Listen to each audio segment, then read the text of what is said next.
Welcome back. Time to find out what we got wrong and what we missed from TV's Andy Levy over in the Red Eye News Deck. Hey, Andy. Hey, Tom, how are you? Good. Excellent. Let's talk about Moby. Moby. That's always fun. We don't talk about Moby enough, I think. No. No.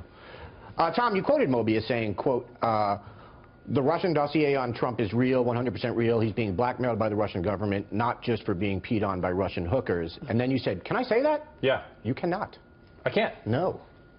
They're going to bleep it both times? No, just yours.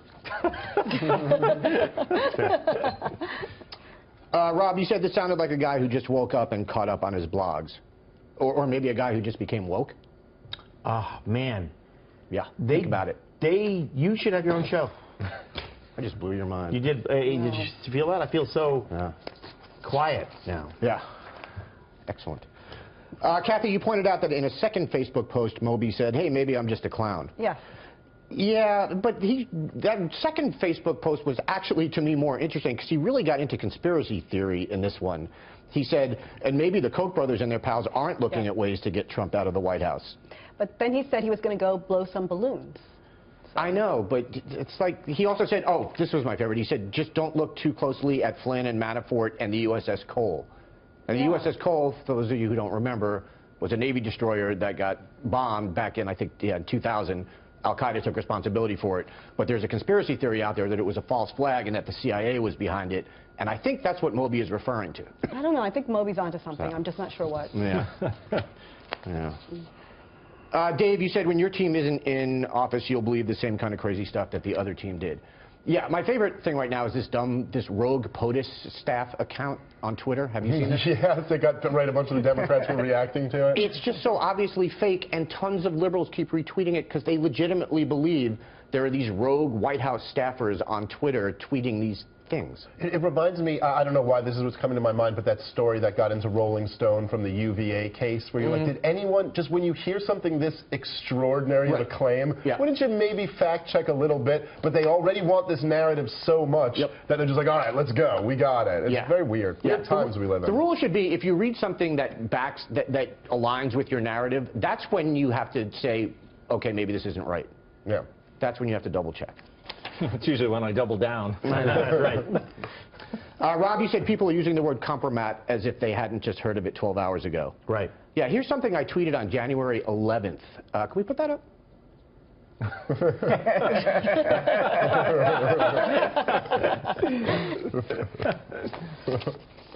J'accuse.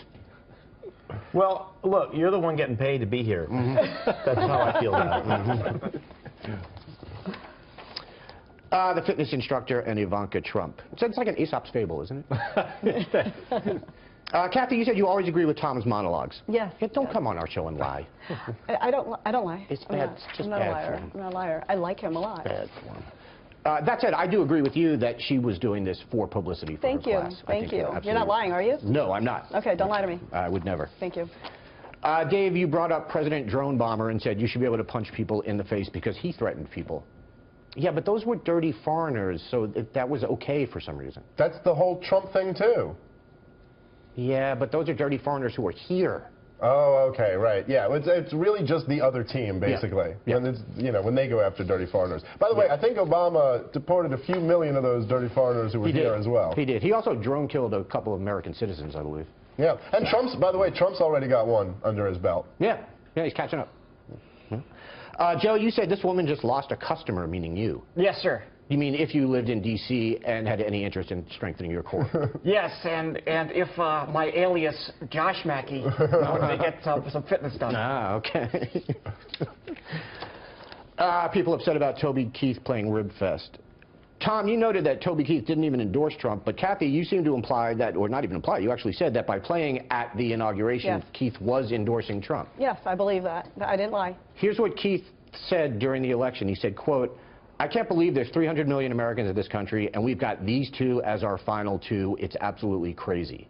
That doesn't sound like an endorsement to me. I know, but then he played, so then he endorsed Trump. That's just wrong, though. That's the way I see it. I'm not lying. I know you're not lying. You're just wrong. You're sweet. I know. Dave, why are boycotts anti-free speech? Boycotts aren't in themselves anti-free speech inherently, but the idea that we're going to go around and try to shut down any speaker who says something that disagrees with us is anti-free speech. Okay. I'm not saying it's the government infringing on your rights or it's anti-First Amendment, but to try to shut down anyone with a differing opinion is against the spirit of free speech. Yeah, okay, agreed.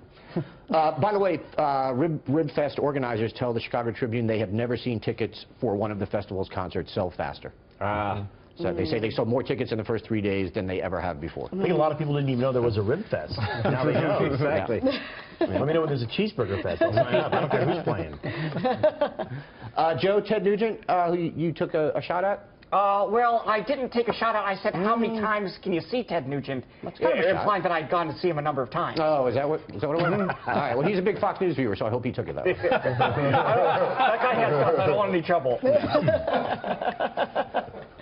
How the world ends. Tom, you said according to the group that put this list together, the 3 highest priority threats are artificial intelligence taking over the world, a planet-wide pandemic, and killer robots. Yeah. In fact, they say killer robots is a low priority for them. They rank mass starvation as the 3rd highest priority existential risk. Well, I would have put the robots in with the first one anyway. It is odd that they had them separate. Yeah. Yeah. Dave, you said you didn't like that climate change was on the list because it makes it seem political.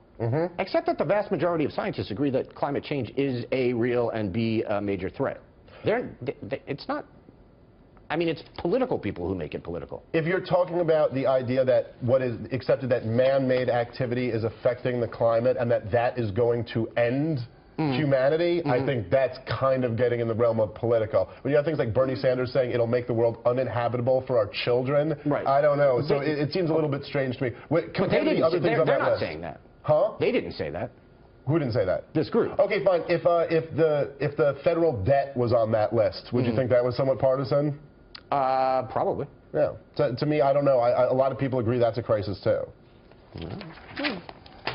Then I will go. You're done. Yep. Thank you, Andy.